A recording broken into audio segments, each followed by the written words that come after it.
So, the maximum of a graph is the highest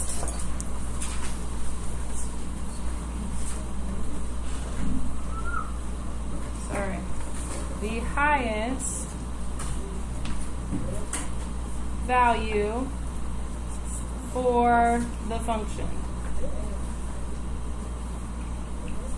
And if you guys remember from what I said on the notes before, when I say the function, I really mean the y value. You can actually write the y value if you want. It's the highest value for the function, which I mean y value for. And we write it like a point. So we write it like an x-coordinate and a y-coordinate. So in some functions that we study later on, these will be more interesting to get. For this unit, they're kind of boring because in these graphs, it's just the vertex, and we already know how to find those easily by hand. So if you look at this, it'd be like an absolute value graph that's going down, and the maximum would be that point right there.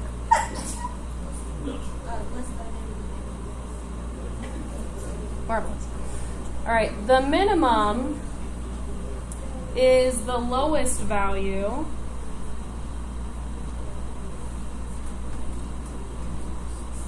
for the function,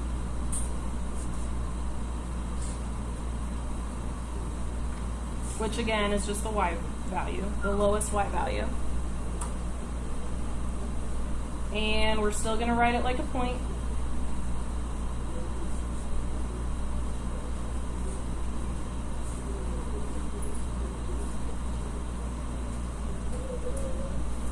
And this is going to happen on absolute value graphs that go up.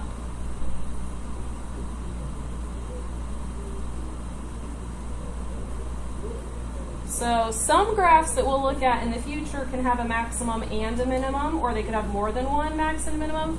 On these graphs, they happen to have just one or the other. You're not going to find an absolute value graph that has both. It just has a max or it has a min. Okay? All right, so let's flip to the page where we were looking at the example problems.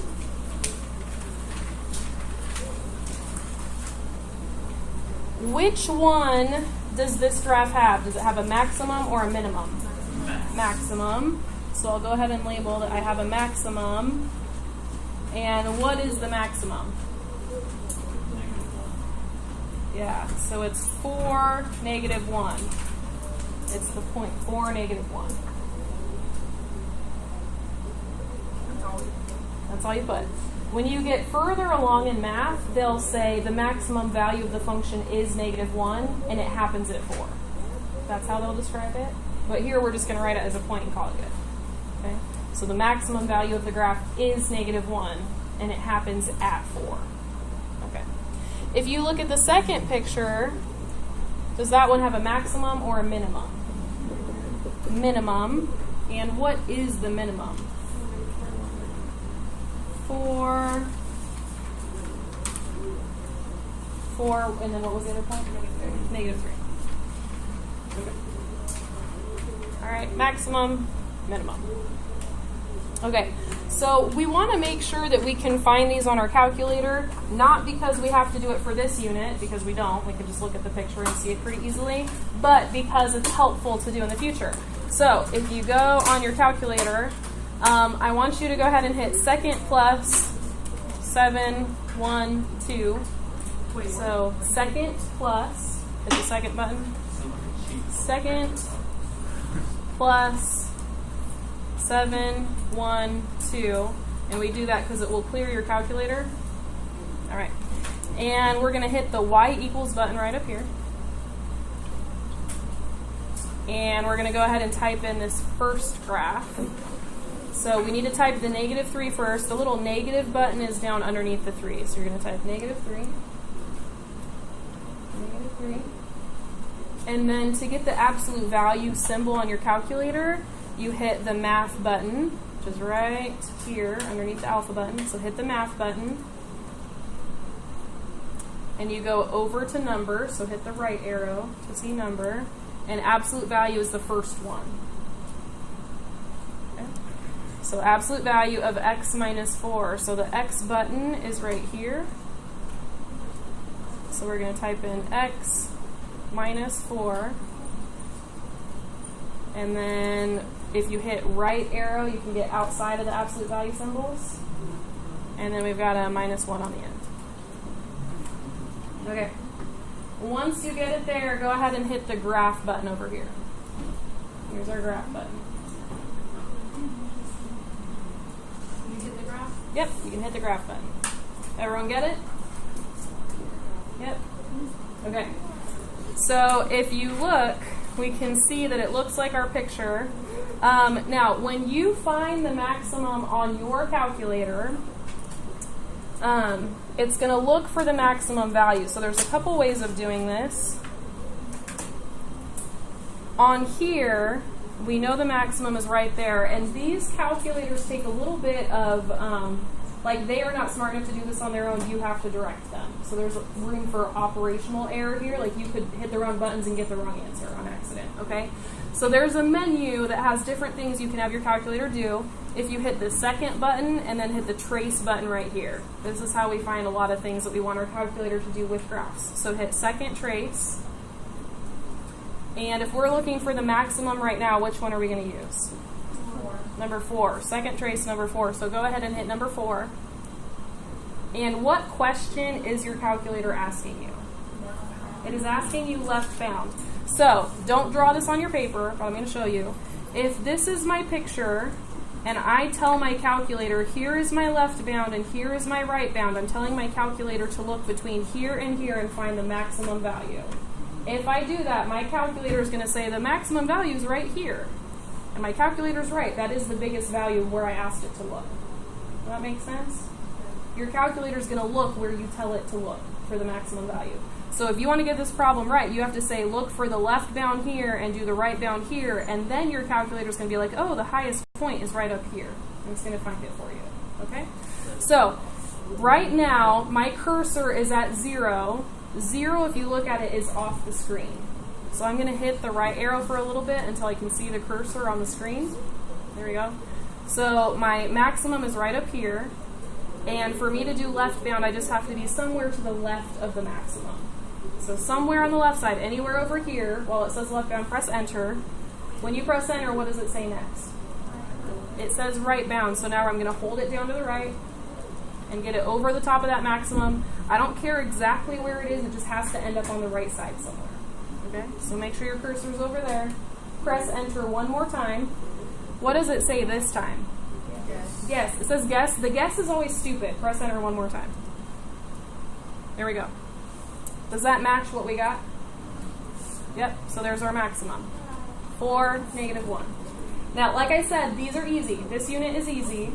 We're going to, well, easier than... I got 3.9. Yeah, 3.9999999 is your calculator saying 4 is just having trouble with decimals. Okay?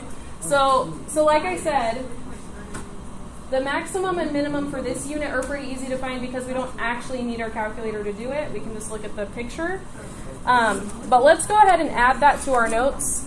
For us to find the maximum, we did second trace, number 4. So second trace, number 4. That's what we did. Second trace, number 4. Okay. We're going to go ahead and type in the other function.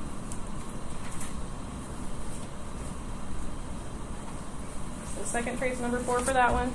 We're going to go ahead and type in the other function, so I'm going to hit the y equals button. Everybody turn and wave because he's looking at us. Okay, bye. Bye. Okay, he's waiting for, oh, there we go. Okay. All right, bye-bye. Okay. All right, go ahead and type in this function. We've got 2. And then we have to have our absolute value sign again. We got the math button. Go over x minus 4.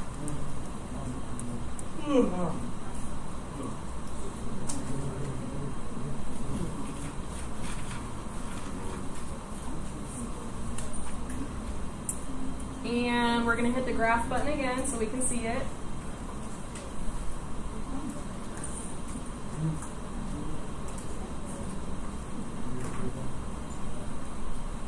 then this time when I go to my menu, I'm going to hit second trace to go to my menu. And which one should I use this time? Number 3. This time I'm going to use number 3. So what button is that? Minimum. Yep. So second trace number 3. So again, when I find my minimum, I have to be careful to make sure that my left bound is over here and my right bound is over here so that it will look at the right places for me. So, if my cursor is right here, is that a good place for my left bound to be? Yep, I'm definitely at the left side of it. So I'm going to go ahead and press enter. And now it's asking me right bound, so now I got to scroll some on the right side. Okay. Is this a good right bound over here? Yep. Yeah. So press enter. Should I write this answer down? It says guess. No, this is a stupid answer. So press enter one more time. All right, does that fit what we found? Yep, it fits the graph. Okay. So on our notes, we are going to write second trace.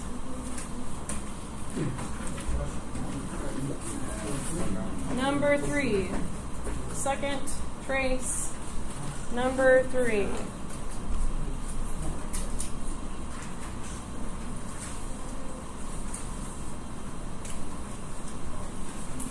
All right. What is an X-intercept?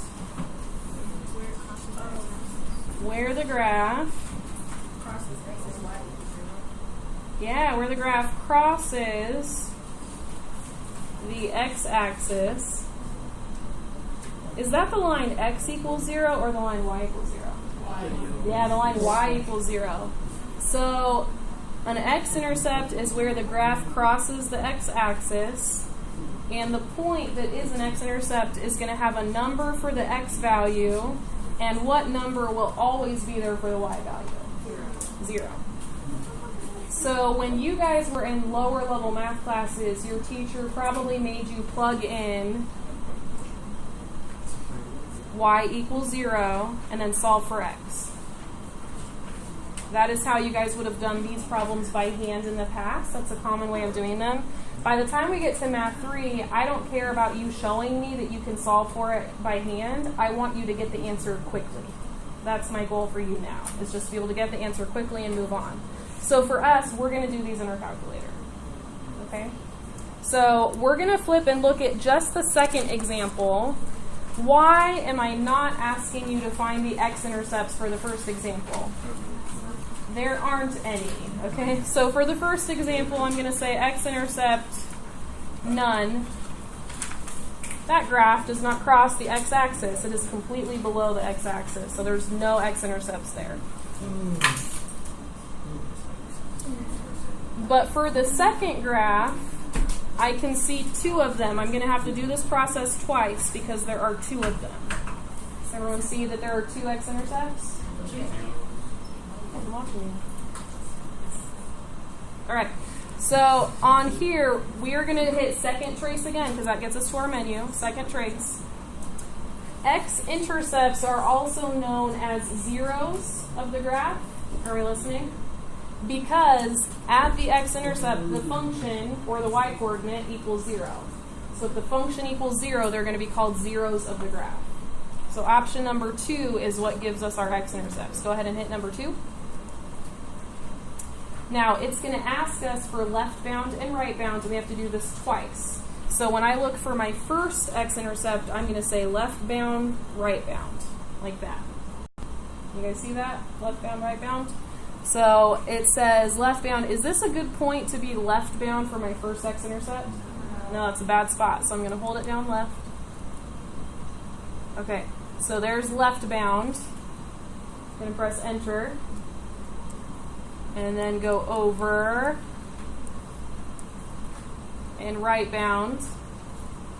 And press enter. And then one more time. And what did you guys get for the first x-intercept? 2.50. Yep, the guess is always dumb, and you always press enter again. Okay? And then for us to find the other x-intercept, we go through the process again. So I'm going to hit second trace, option number 2. And I'm going to scroll over. This time I want my left bound to be over here and my right bound to be over there. So the left side of the point, the right side of the point.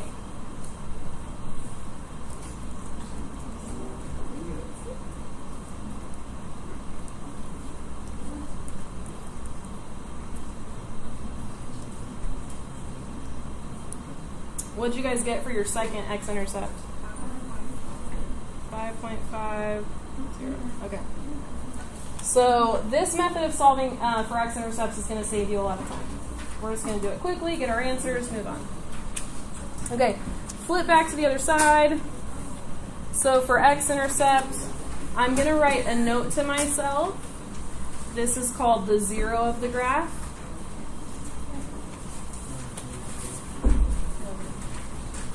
And to find it, I do second trace number 2. Second trace number 2.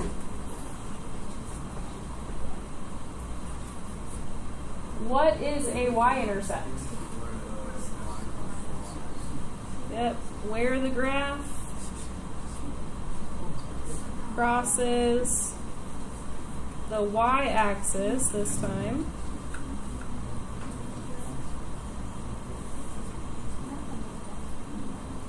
So when you write down a point for the Y-intercept, you're going to get a number for Y. What are you going to get for X? 0.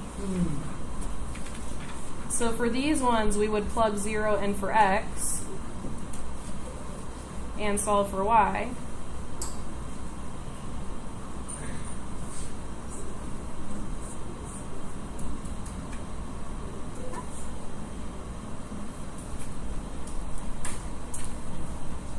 Where do you guys think we're going to go on our calculator? Second trace. We're going to go back to that menu again. Second trace. And for this one, you go to number 1 because number 1 lets you plug in any X value that you want. So if we are looking for the Y-intercept, what X value do we want to plug in? 0. So I'm going to say second trace number 1. I hit option number 1.